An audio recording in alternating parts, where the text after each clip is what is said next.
Hi everyone, welcome back to Present Pilgrimage. I'm Jennifer.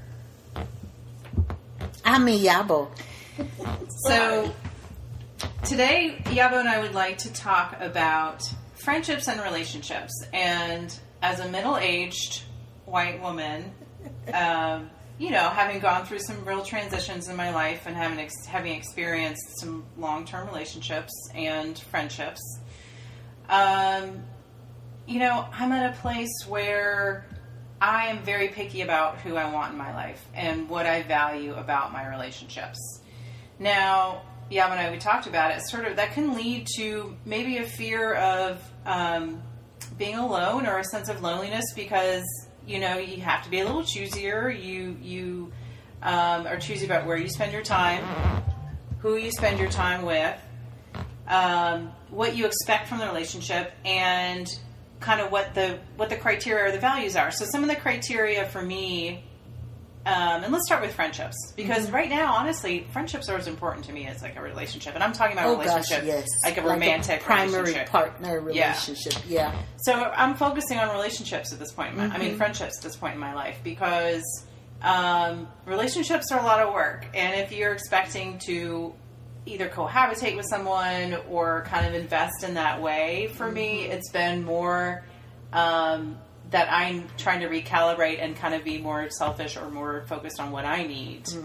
So, when the right person comes around, they fit into that. That's good. So back to friendships. I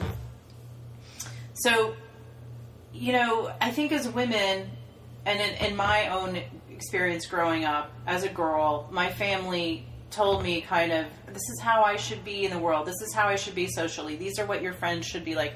They should, have similar values. They should have good grades. They should, excel at whatever and whatever. They should kind of be this maybe ambitious or whatever, have these qualities. They should kind of run in similar circles as you, just so you all, look good. You all kind of push each other, which is good in some ways. You want friendships that the people exhibit qualities of striving and of doing well and, kind of getting to where you want to go in your life so that you feel motivated to do the same. And I tell that to my daughter, I'm like, pick the friends that study hard, pick the friends that, want to be healthy, pick the friends that, are honest. Honesty is big, right? Yeah.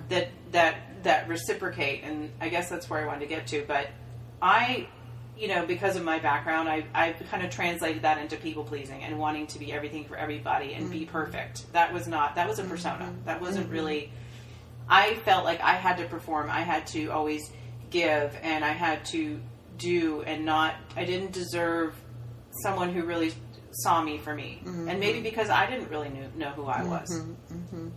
So my experience of growing through life and figuring that out better, has led me to realize that, no, I don't have to be perfect for everybody. I don't have to people please. I can find those people who I can be honest and vulnerable with, who I can have doubts, who I don't have to ascribe to whatever my family told me I needed to have friendship-wise or relationship-wise or how I had to be in the world. And that's so valuable to me. But it's also, as you and I were talking about today, it's understanding what reciprocity is. Right. And what is that for you?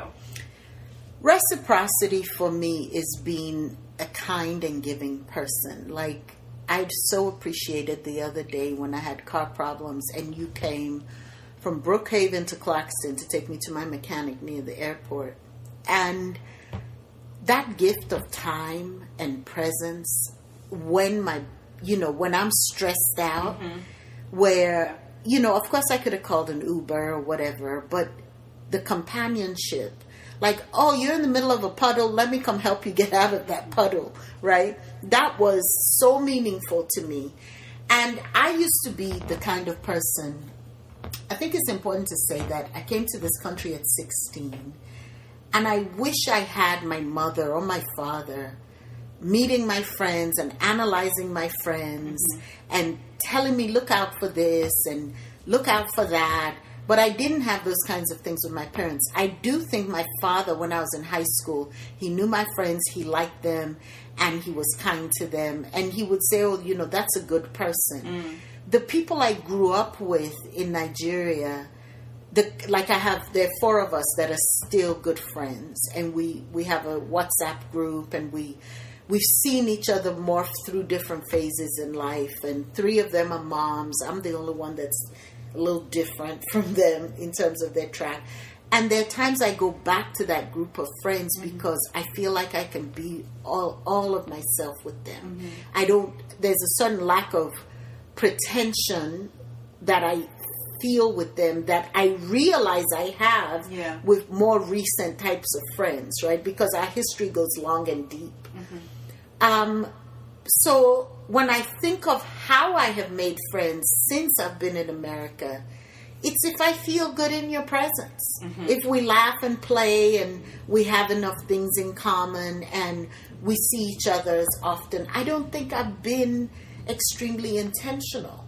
And then after years, I find myself saying, but wait a minute. I don't believe in that person's values. I don't like how she treats other people. I don't like this. And then I find myself pulling away. And so I've become a lot more closed and more distrusting. I hate to say it. And I just kind of feel like if I'm really going to let you into my personal life, you have to be so worth it. Like, you have to... I used to be the kind of person that shows up and gives 100%. Now you have to earn it. Yeah.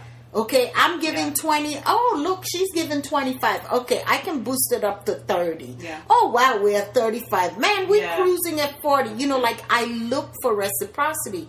When I was younger, I thought that was selfish. I thought that was manipulative. I thought that was calculated. So what do you think it is about those messages that are given to girls and young women that we can't expect people to treat us with seeing who we are, valuing our time, giving back? Why is it that women are given that feeling you just have to sacrifice, you have to be there for everybody else, you can't demand anything, you can't expect people to lift you up, value you, encourage you. Where are those guys that teach us about character in our lives? Why is it that women have to just go up and give everybody hugs? Just strangers. Like, be nice. My mom always, be nice to this creepy old man. Why? Why not be nice to this creepy old man? Yeah, no. Like, no. It's not okay. I think that, one, I have that personality to be people pleasing, and I can be outgoing and extroverted and want people to like me or whatever. So some of that is an unconscious drive. But I also think society tells us that is what it is to be accepted as a woman, as a lady, as feminine.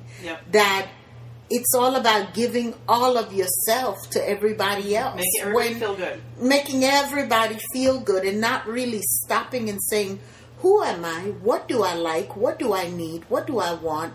What am I willing to put up with? It was much later in my life that I started really wrapping myself around those introspective kinds of questions that set boundaries for me and gave me some respect. Me too. And valuing our minds. And we talked about how smart Stacey was, and like imagining how she would have conversations. Who could have a conversation, that time, whatever little free time she would have, Stacey Abrams, to have a conversation with somebody. I value my opinions. Right. I value my mind. I value my values and what I want to put out there and what I want to represent. And for women, it's nice to have a girlfriend you can go shopping with. Sure. But if we disagree on very, very core values and beliefs and, how we see people in the world behaving and identifying, I'm sorry, you might be a nice person, you might have a good heart, but if you can't articulate and respond to my question and probing around that and my opinions, we're not going to be hanging out a lot. Right. And I think that there was a time in my life where friendship was based on, we go shopping together, we go out to dinner together, and we do things together, right? But that piece of what do you believe in and what are you willing to put on the line? Yeah, what are you willing to stand up for? The issue of respect, right? I used to just enjoy, I have a good time with this person. Now it has become, I respect this person. I want to share my concerns with this person. I want to discuss my coaching with this person. Politics, Stacey Abrams, whoever else. I have a couple of friends who are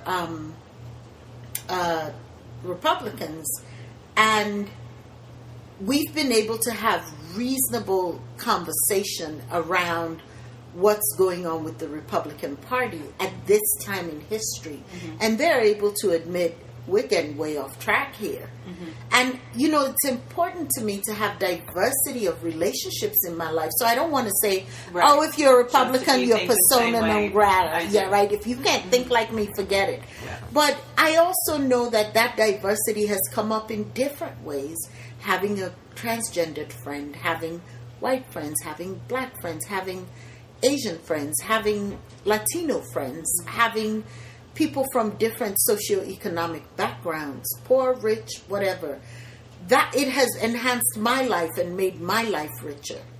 And so I think that we must continue to support women's friendships in these days of having 5,000 friends on Facebook that 4 of them well.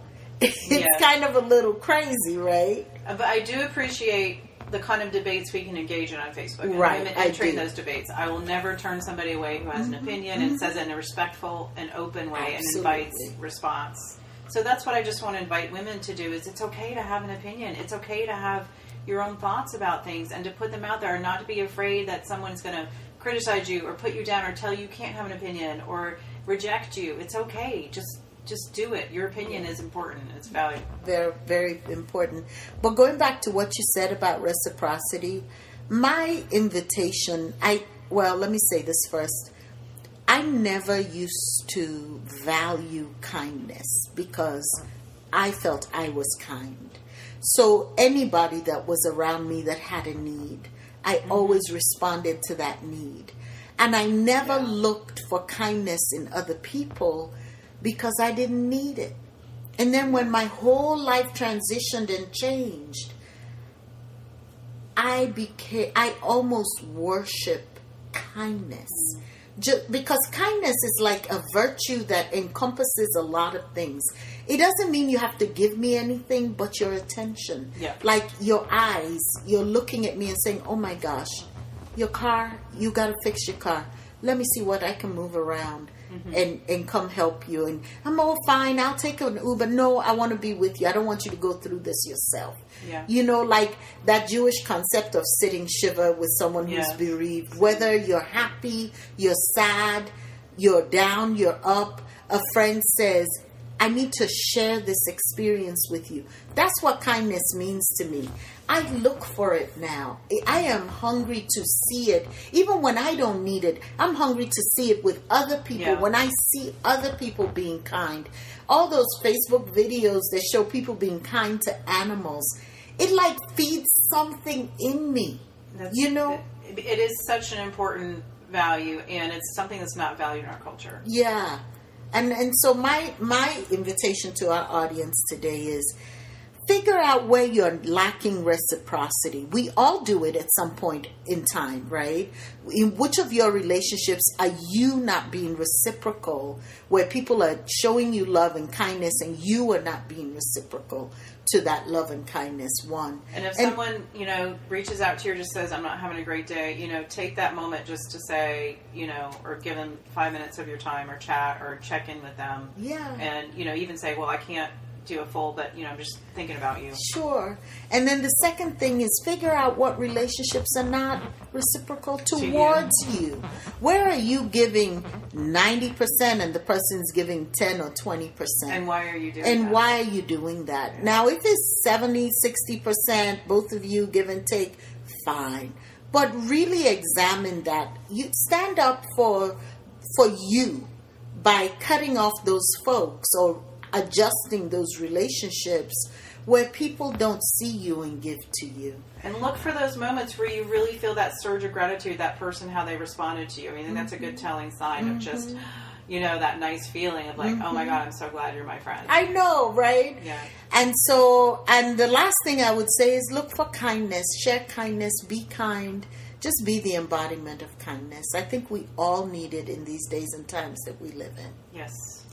Take care, everybody. Okay, Thank you for thank listening you. in. Present Pilgrimage. Bye. Bye-bye.